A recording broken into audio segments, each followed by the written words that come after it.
Show with Joe. And this is a really exciting episode because it is the absolute first time that we are outside, we are live, we are here at Wayside Farms in my very own garden bed. And I'm especially excited because it's the end of May and I haven't done my planting yet. This is actually an opportunity. I'm really going to be planting out my own garden bed. I'm going to be showing you how I do it. And most importantly, I'm going to be showing you the regenerative way to do your transplanting. So I'm really, really excited about this opportunity. Although I will say, please bear with us if we run into any technical issues or challenges. It's very windy here today, which is not ideal for filming. So I would love to know if you have someone watching and managing the chat. I would love to know how the audio is, if that's sounding all right. And the video as well. We've got some rural internet that we're doing here. So this is a whole new learning experience for me and my team. And if you have feedback or even just want to give the thumbs up that everything is looking great, that is awesome. And so as I mentioned today, we're going to be talking about transplanting. And in particular, we're going to be talking about transplanting the regenerative way. I'm going to really start with a quick overview. What are those regenerative principles that we want to follow? And then we're going to get down and dirty, down to business with the transplant. And I'll show you what we have going today for those of you following along at home. So here are my tomato transplants. And for those of you who have been joining month in and month out, you'll probably remember these were the tomatoes that we started from seed a couple of months ago, about 8 weeks ago. We potted them up into their individual containers, and they're now ready to go and live outside. We also have some other plants that are excellent companion plants, and we're going to talk about why that's such a critical regenerative principle to follow. So today, in terms of companion plants for my tomatoes, I have bush beans, which are really a great option. We're going to talk about why that is. We also have a whole tray here of marigolds. Marigolds are another wonderful companion plant that serve a multitude of benefits in your regenerative garden. So I'm really, and I can't forget, of course, some basil as well. Basil and tomatoes. What more could you ask for? Maybe some burrata or some mozzarella and a drizzle of olive oil and balsamic. But let's not get too picky here. So we've got the plants that we're planning to transplant. And if there is time, I'm going to also do some transplanting of some strawberries into a container. We'll probably end up doing an entire episode based on container transplanting. But for now, I wanted to give you guys just a little hint of what that looks like. So I'm gathering all the transplants that I have for the episode today. And perhaps I could have prepared a little bit better earlier. And I just want to look to my producers, get the thumbs up that the audio is good and the picture's good. Awesome. And I know we have only a few folks joining today. We weren't entirely sure if we could pull off this outdoor episode, so we wanted to keep it to the VIP group, and I'm excited that you guys have been able to join and participate, and it'll be available on YouTube afterwards. So let's start by talking about the regenerative principles, because that's really critical to understand. The first one that we want to talk about is the importance of keeping roots in the ground. And if you've been here before, you listen to these episodes, you know that the roots in the ground are what feed the microbes. And regenerative growing is all about looking after our microbes so that they look after their soil and our plants and ultimately look after us. So one of the best ways to look after your microbes is to keep roots in the ground as much as possible. Those are going to be releasing those sugars, those exudates. That's how they communicate with the microbiology. And that's also how they feed the microbiology. That's what keeps the microbes around, keeps them happy, keeps them growing. So the first thing to point out here is you'll see in my garden bed, it looks a little bit messy. If my mom was gardening, it would not look anything like this. But this is not your mother's garden, that's for sure. At least some of my mother's garden. And so sort of to let you down. But the reality here is what we've done is up until yesterday, the weeds were about this high, knee high to a grasshopper. That's something my dad would say. And we just took the weed whacker and took it down to about an inch with life. And the reason we did that is we wanted to leave those roots in the soil. We want those sugars feeding the microbes. Traditionally or historically, you may have been told that you want to flip over your soil or dig it all up or rototill it. And that is really the opposite of the regenerative approach. So in this case, we kept the weed or the grass roots in the ground. They're going to continue to feed that soil food web, that ecosystem, until such time that our crops, the roots have grown long enough and big enough to support that microbiology. What I will say is you're going to want to stick around until a little bit later because we're going to use a mulch. In fact, I'm going to demonstrate a few options for mulch that ensure that these weeds don't take over, because that's always the concern. If you're not digging out or pulling out your weeds, they are going to grow back. Don't get me wrong. And, a weed, some people would say a weed is just a plant that doesn't know how to grow in a straight line. And when it comes to regenerative growing, there's certainly a lot to be said for looking after the weeds that are looking after our soil. So that gives you a little bit of a hint about what's to come. Of course, there'll be a chance for questions near towards the end of the episode. If you have a question in the meantime, throw it in the chat, and I'm sure we'll have time to get to that. All right. So next regenerative principle, of course, is to minimize tillage. Tillage being a fancy word for digging. And I just sort of spoke to this idea that we're not digging up the soil. We're digging into the soil as little as possible. And that's because underground in the soil, the microbes are talking to each other, and it allows the plants to communicate, to exchange resources. If there's a pest, those communication channels allow the plants to warn one another and build up their defenses. So what you're going to see today is I'm going to be very carefully only digging the smallest hole that is absolutely necessary.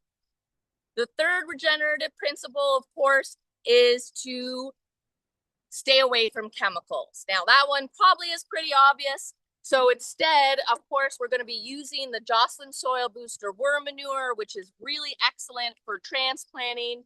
And you only need a little bit. You'll see me using that in just a few moments. Another regenerative growing principle is biodiversity, or just diversity in general. And this idea that for a healthy soil food web, for a healthy microbiome in your soil, you need as many diverse individuals or players as possible. And this goes for below ground, but the way that we foster that as regenerative growers is by what we choose to do above ground. And in this case, we're choosing to use a variety of plants. So you know what, let's get down to it. We're already almost 10 minutes in here. I think we should get started. To adhere to this diversity principle, I have picked a selection of crops that work really, really well together. So I think I mentioned earlier, we have some tomato plants that we're going to be putting in.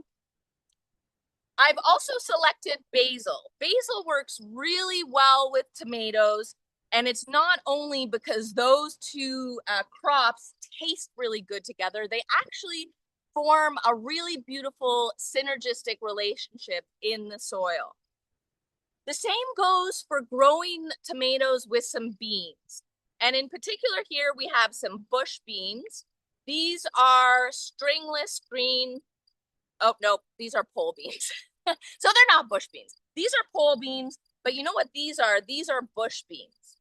And it was only a couple years ago that I learned that, I mean, maybe this is obvious, but a bush bean will only grow to be about 1.5 feet high. It's really going to be a bush size plant. Whereas a pole bean or a runner bean is one that wants to grow and really send out its tendrils, and ideally it wants to grow up and be able to trellis on something. So in this case, I'm not planning to put a trellis in this garden. So I'm going to probably leave the pole bean aside. And I think that we have a few bush beans that are going to be suitable instead. Last but not least is our marigold. Now, if anybody out there is a regenerative grower, then they already know how useful marigolds are in the garden. And the reason for that is multifold. Of course, they're beautiful, so we love that. But more than that, they offer pest deterrent. The bloom itself is actually going to prevent or at least deter certain flying pests from attacking your crops. So in particular, in a regenerative garden, you'll often see growers including marigolds interspersed among all their other crops because that's the natural way to deal with. All right. Oh, no, that's okay. So here we have some more basil. I don't want to forget that. First step when you're transplanting, was to take down the weeds, but leave those roots in the ground. The next step is to lay out where you want to put your transplants in.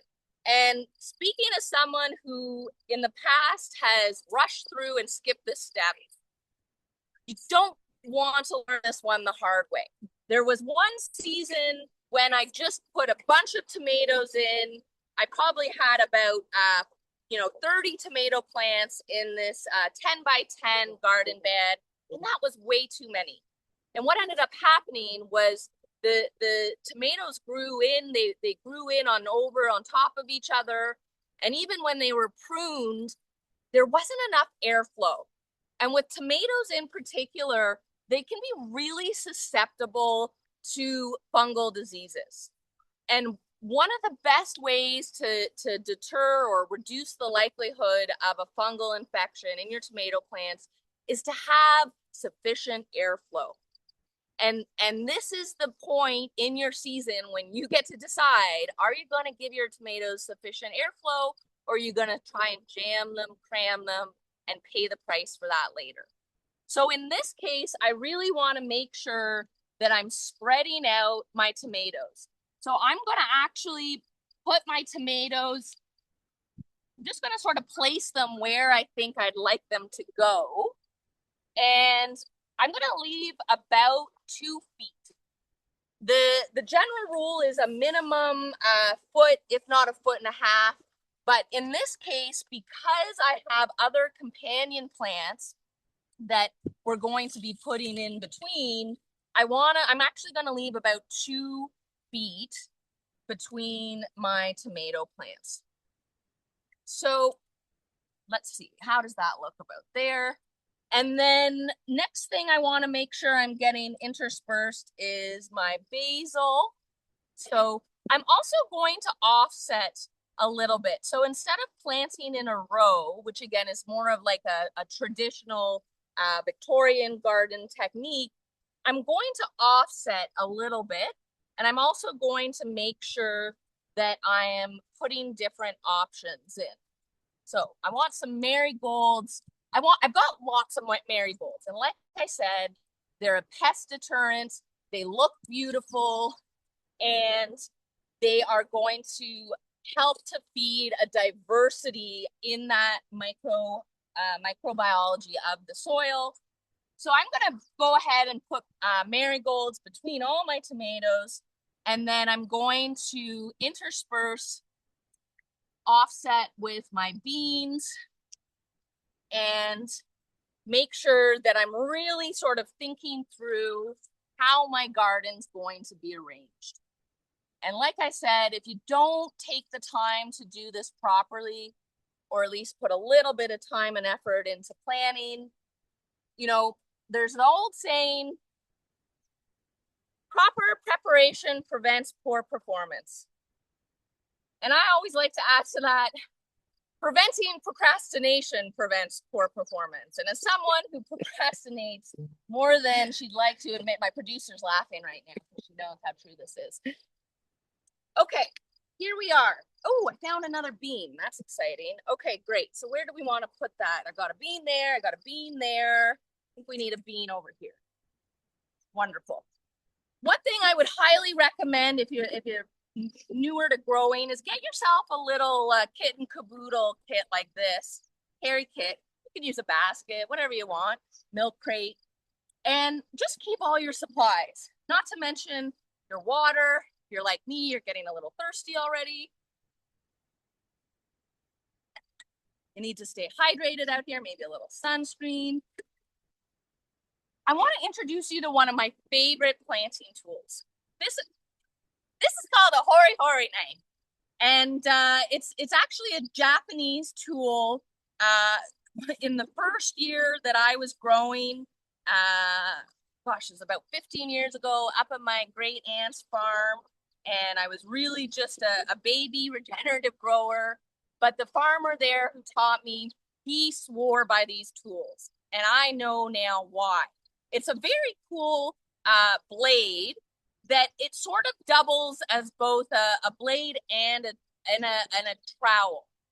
And you can see it's got a serrated edge. It is very sharp. So you know, you do need to be a little bit careful. And again, and it's got these cool markings on it. So, you know, as a scientist, a little bit of quantitative indicators are always valuable. So this actually shows a 6-inch granular marking. You can see how deep you are. And last but not least, I would suggest that you put some bright colored tape. You know, you don't think that this is easy to lose, but I can tell you, as soon as you put that down in your garden bed or on your lawn or wherever, you're never going to find it again if you don't have some bright tape on it. And if it matches your nails, all the much better.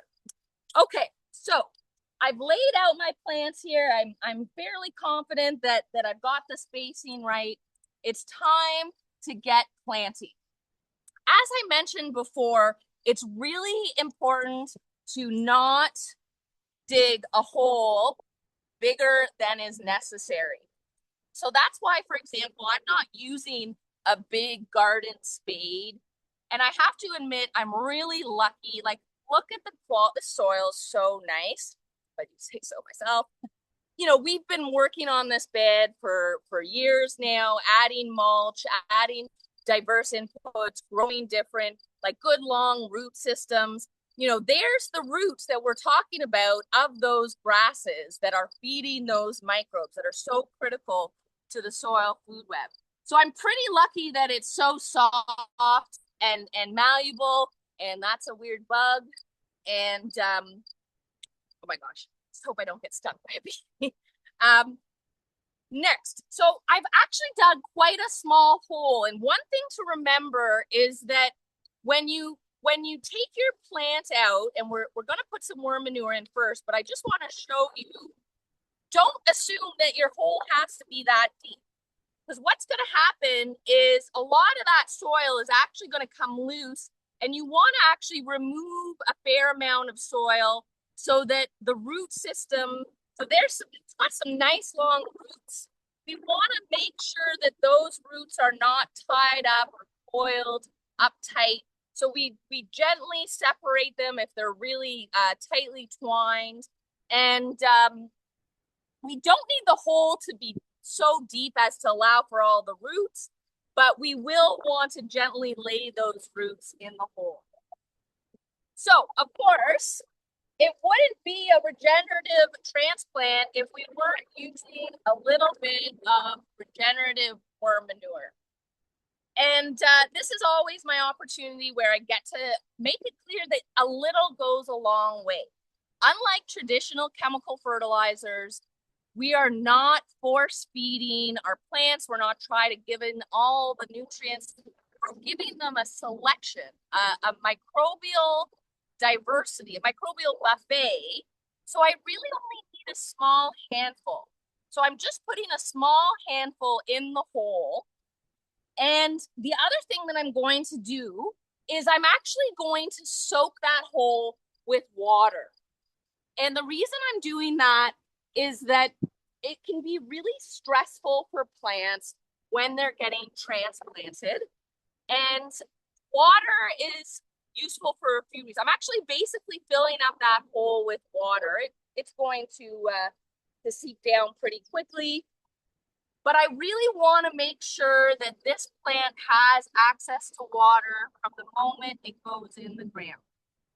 Now, maybe you already know this, but one of the nice things with tomatoes is that you can actually sink the tomato plant deeper in the hole, and anything that goes below the ground will actually grow out roots. However, so with this plant, there is a branch that's coming up. It's going to be underground. I'm going to remove that first. Otherwise, it will grow up out of the soil and it'll be a separate limb on the tomato, but it isn't going to produce a lot of yield. It's not going to have a lot of blooms, and it's kind of going to steal energy from the rest of the tomato plant. So I just wanted to break that off. And then in this case, I'm going to sink the tomato plant. I'm going to put it down an extra inch into the ground just to allow those roots to really establish themselves a little bit further. Then I'm gently taking the soil that I removed earlier and just gently pressing it again. You don't need to like jam it in, and certainly when you water it next, that's going to help really establish it. What I find works really well is kind of if you do an upside down peace sign and then just gently apply even pressure around the bottom of that tomato. So there we go. Our tomato plant is in. It is looking great. And we're on to the next one. Here we have some marigolds. And as I mentioned, it's really important to have these in your garden, especially if it's a regenerative garden.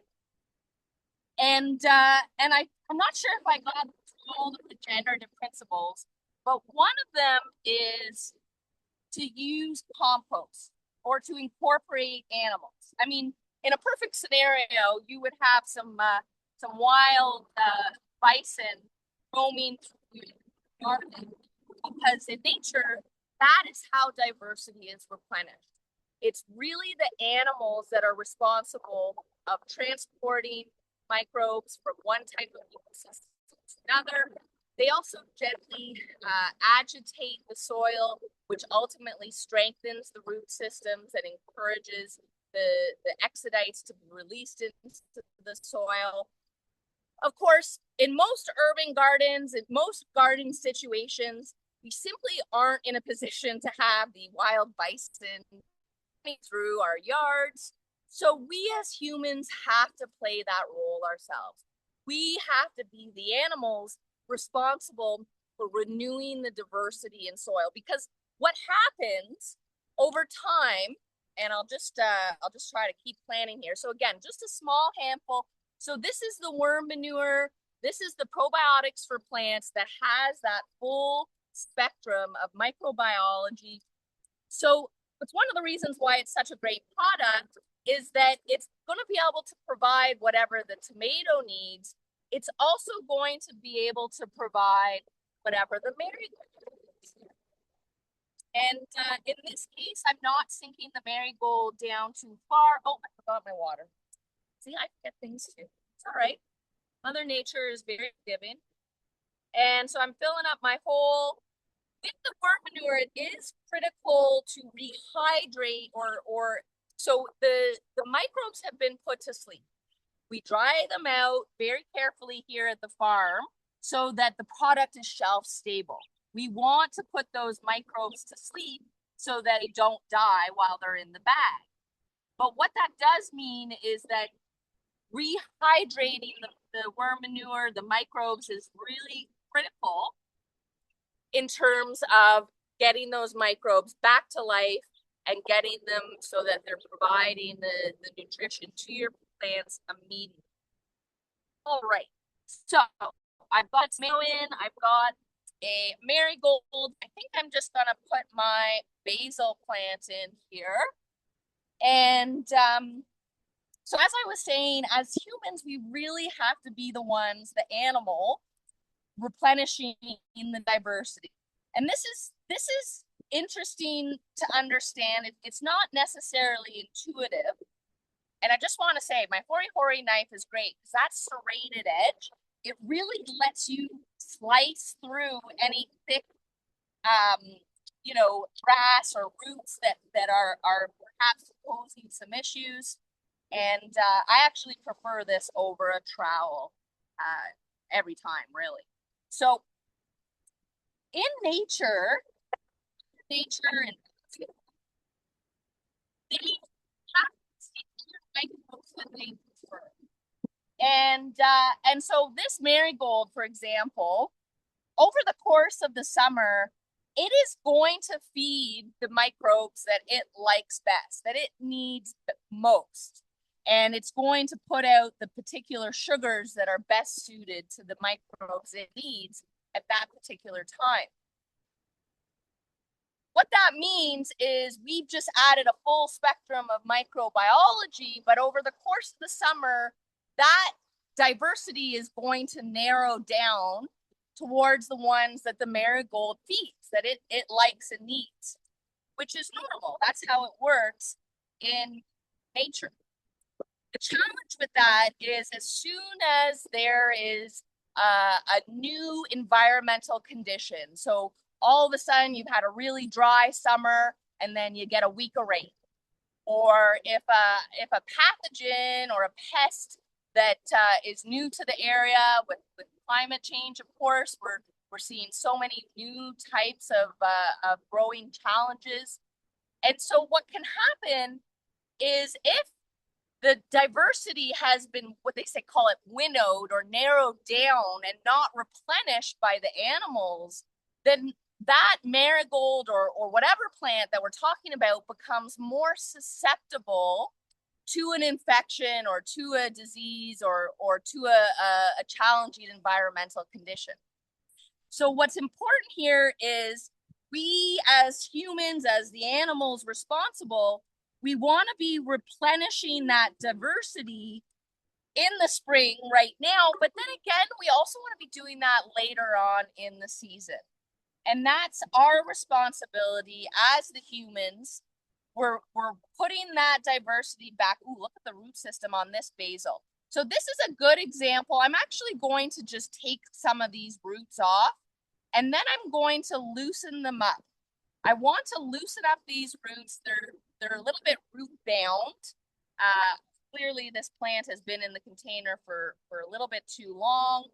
And I'm just going to almost use my fingers to gently pull apart the basil root system. Otherwise, if I were to put it in as is, it's going to be very compacted and it won't have a chance to grow out, to live its best life as it could. All right, so I've loosened. It's not as loose as I would like, but one is looking a bit sad. We're going to take that off. I could, so these are individual stalks of basil. I could separate them out, but in this case, I'm not going to do that. I want that whole basil plant in that hole, and then I'm going to be filling it in around as you saw before. Again, using my peace signs to, ooh, there's an interesting bug there. Don't think you can see. But it's one of my favorite things about being in the garden is all the cool creatures and different friends that you get to meet when you're out here. Oh, I forgot to mention, another reason why we want the marigolds is for the pollinators. So it's going to bring the pollinators to your yard, which especially if you're growing a fruiting crop is critical. Now, tomatoes, they can be hand pollinated. You can go and you can do that yourself. But why not get Mother Nature to do it for you? Oh, the only thing we haven't got yet is our beans. Okay, I don't want to miss out on the beans. So beans in particular are so valuable in the garden because they do something called fixing nitrogen. And what that really means is that it takes nitrogen, which is otherwise, so nitrogen is very abundant. There's lots of it in the air and in the soil, but for the most part, it's not in the right format. It's not in the format that plants are able to access. There are some plants, however, that form a special relationship with certain type of microbes and are able to convert nitrogen from the nitrite format to the nitrate format. And the nitrate format is the correct format for the plants to access, to be able to use that nitrogen. So what's interesting here is with chemical growing, you're force feeding that nitrate to your plants.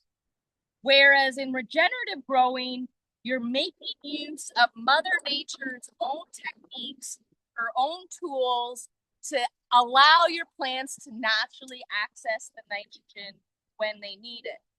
So in this case, we're planting a crop. Bean is a type of and we're planting it at least, well, beans are delicious, musical fruit, obviously.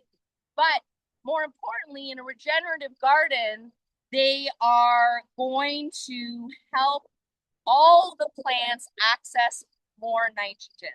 So not only are they able to access that nitrogen themselves, that nitrogen conversion for themselves, but they're actually able to then release that nitrogen and make it available to the other plants around close by.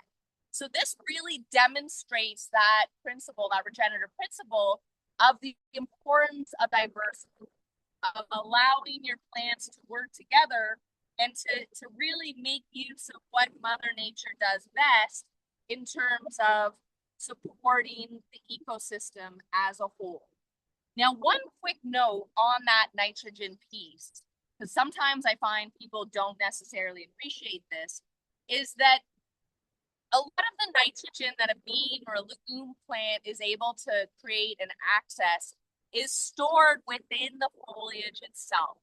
So to maximize the value, the ecosystem value that can be provided by a legume, you want to make sure that at the end of the season, so come fall, when it's time to put our garden to bed for winter, we want to cut down the stalks on the bean, the foliage on the bean, and then lay it on the soil. And over winter, all the nitrogen that's been collected in that greenery is then going to be recycled back into the soil and made available for next spring. So just make sure you're not pulling out your bean plants and throwing them in a different compost pile, because then you're wasting the benefit of all that extra nitrogen. Okay, so I've got a few of my plants planted, not nearly as far as long as I hoped, but probably talking too much. That wouldn't surprise anyone. What I want to show you guys, though, is a few options for mulch. And the reason for that is that, as I said before, we've left the weeds, the grass down, the roots in the ground. And so we have to be using a mulch. Otherwise, those weeds are going to outcompete our plants that we want, especially in the first few weeks. After these plants have become established, and certainly using the worm manure is going to help reduce transplant shock, help ensure they're getting established more quickly. But for these first few weeks, we want to kind of deter the weeds from taking over. One of my favorite ways to do this is a wood chip mulch. And this is a great product we sell because it's really useful for these types of scenarios. So you can see here with my basil plant, what I'm going to do is spread this mulch, these wood chips around. Not, I don't want to go right up to the base. This is a common misconception. You don't want to like mound it up at the base of the plant. You want to let the stem breathe a little bit.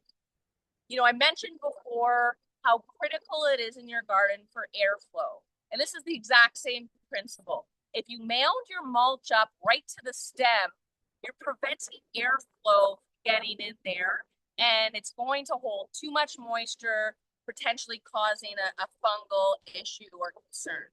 So instead, I'm leaving about an inch around the stem where I'm not putting any mulch. And then the mulch I'm ensuring is going to prevent the weeds from taking over too quickly. I may have to reapply this mulch in a couple of weeks if those weeds are really aggressive. But usually by the middle of summer, this basil plant will have had enough of a head start that the weeds around it become less of a concern. All right. I did want to show you guys one of my other favorite mulch techniques because, you know, these days we all have so much cardboard. And, don't step on the things. Does anybody else like a spicy barbecue grilled chicken? My personal favorite. Was having a rough week last week, guys. Anyway, the point is, I've got this cardboard. The one thing to mention if you're going to use cardboard as a mulch is make sure it doesn't have tape on it. I do have some cardboard from Amazon. You will see that there's a lot of tape you have to remove, which can certainly be done.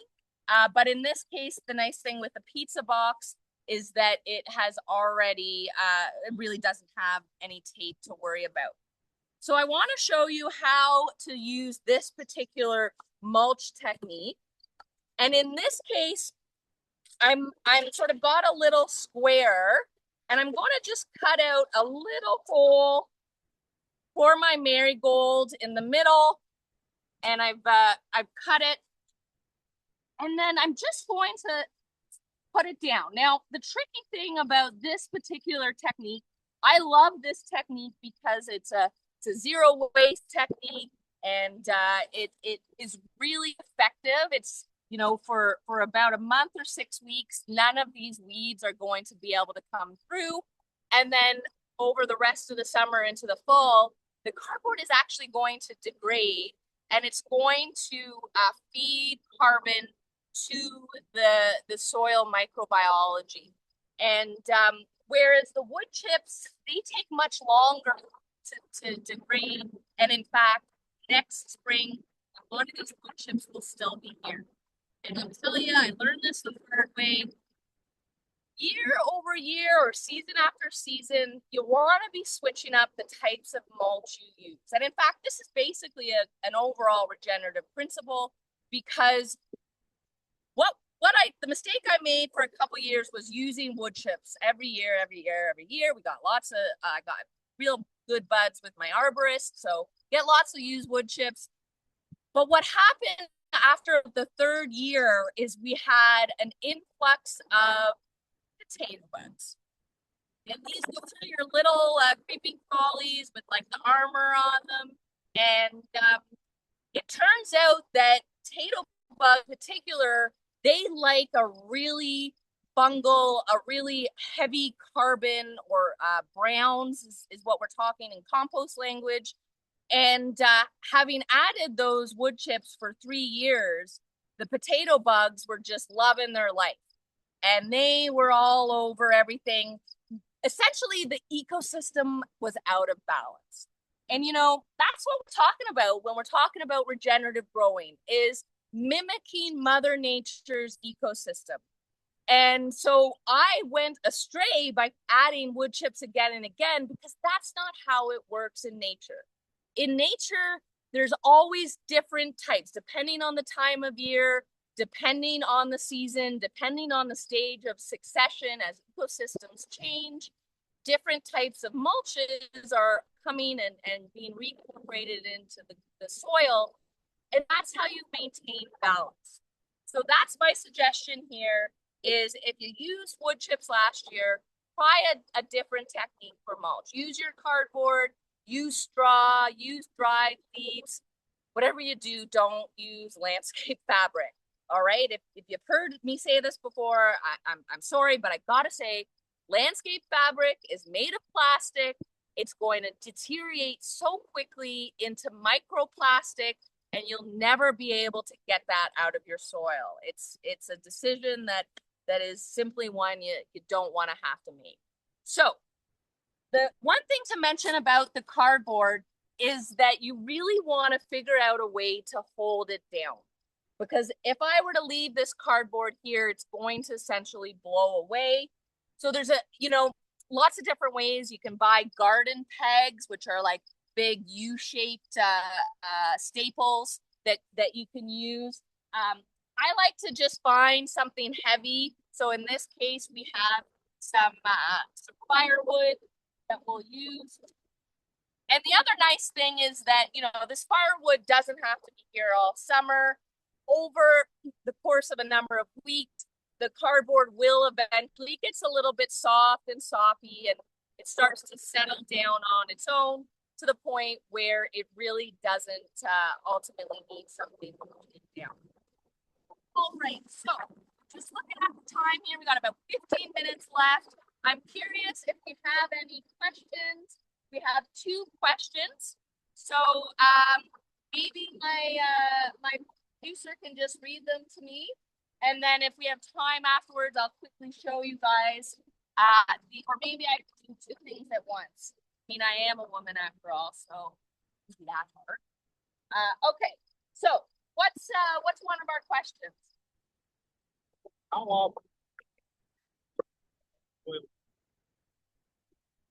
Did I reapply soil booster? It's a great question. So even just using the soil booster once is going to have a huge positive impact. And again, if you're only going to use it once, I'd highly recommend that you use it in the spring. That's when you're going to get your best bang for your buck. If you are lucky enough to have some of the soil booster left over, or maybe you've taken advantage of some of our BOGO deals, got 2 bags instead of 1, then what I would recommend is to reapply it later in the season. And there's 2 indicators as to when the best time for reapplication would be. The first would be when your plants switch from vegetative stage to the flowering stage. So with a tomato plant, what that means is for the first while that plant is in the ground, it is going to just be growing its stem, growing its leaves. That's called the vegetative stage. It's growing more of its vegetation. And that's what's going to allow it to do more photosynthesis, to get bigger and stronger. About halfway through the summer, it's going to switch over to flowering. And you can probably imagine that when it makes this switch, it needs different nutrients, which ultimately means it needs different microbial partners in the soil. So this would be a great time to reapply your soil booster, because it could be very well that there are microbes that tomato wants to flower to the best of its ability, but those microbes are not available in the soil. And maybe they were available early in the spring when you added the worm manure initially, but the plant didn't need them in the spring. So it wouldn't have been putting off the correct sugars to feed those microbes. So they may very well have died off.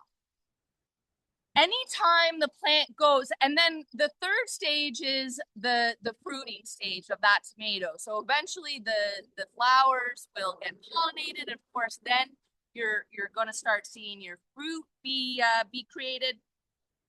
again, a different set of microbial partners are required at that point.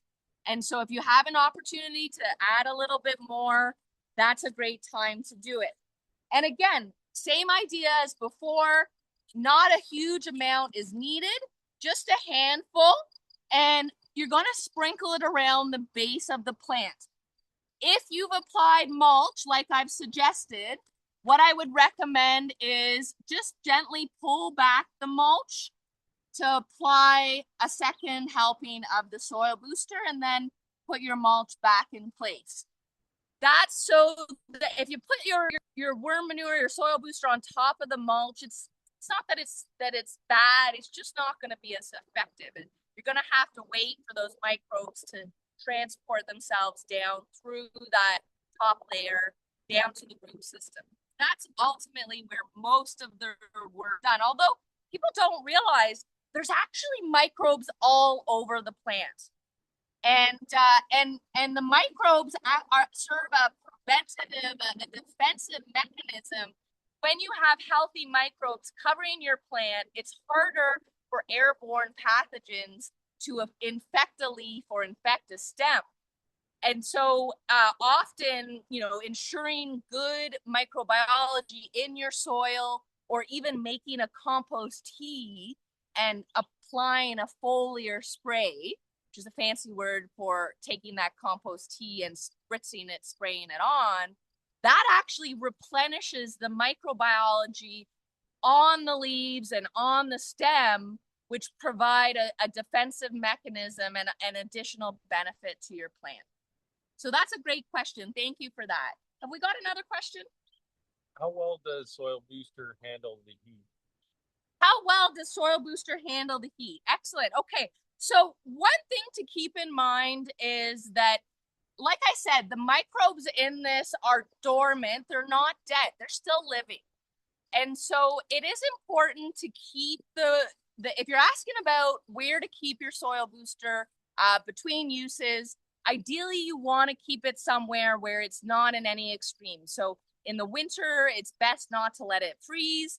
And certainly in the summer, you don't want it, in a hot car with the windows closed, like a small child. But the rest of the time, you can keep it more or less at room temperature.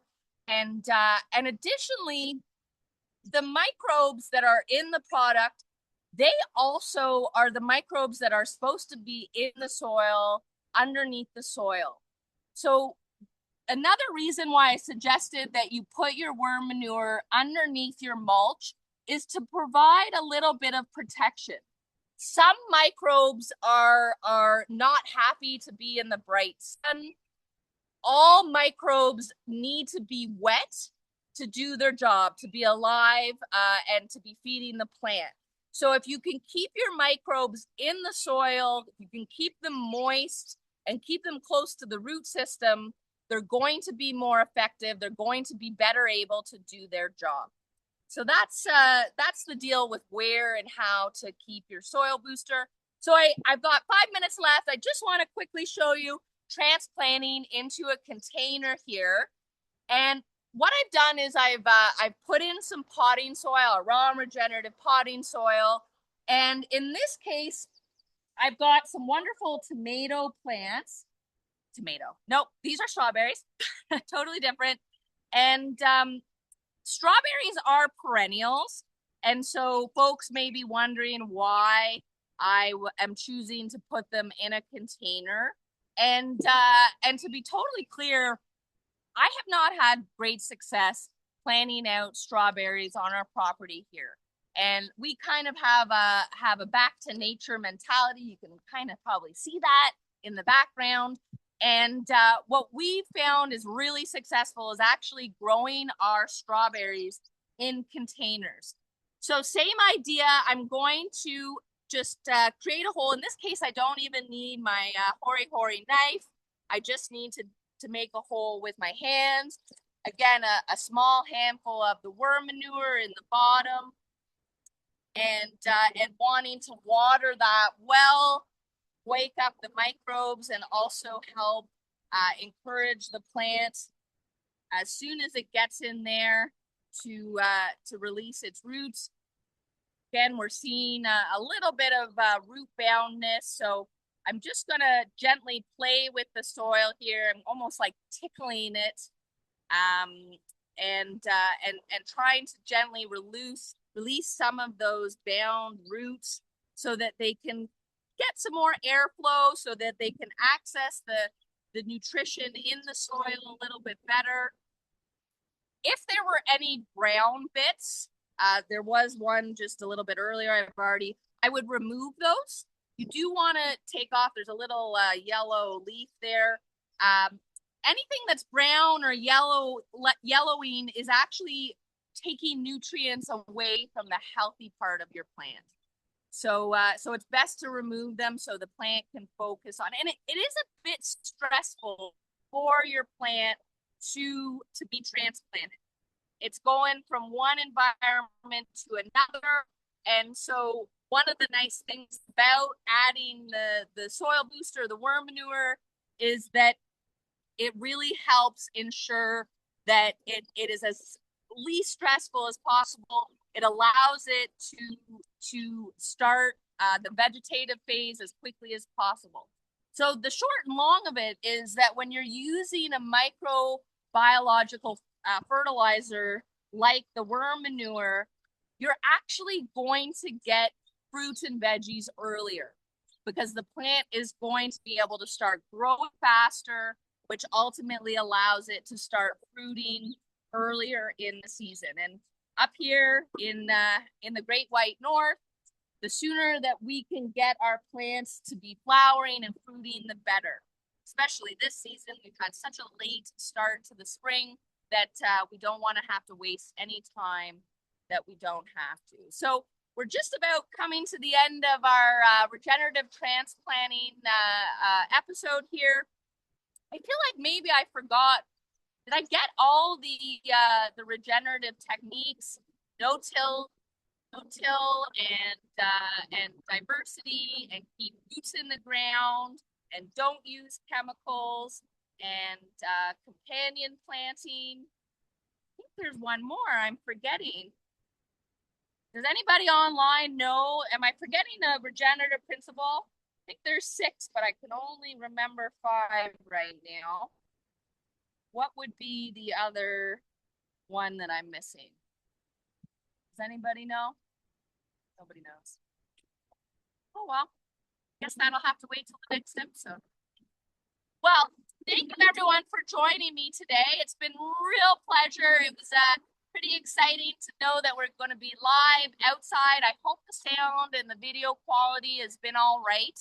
I look forward to doing more of these webinars outdoors now that the good weather has finally arrived. Of course, I'm just watering my transplants again. Another quick tip, after you've transplanted, leave your watering can full out by your garden bed or by your container so that when you're walking by over the next couple of days, you can give a good soak, a good watering.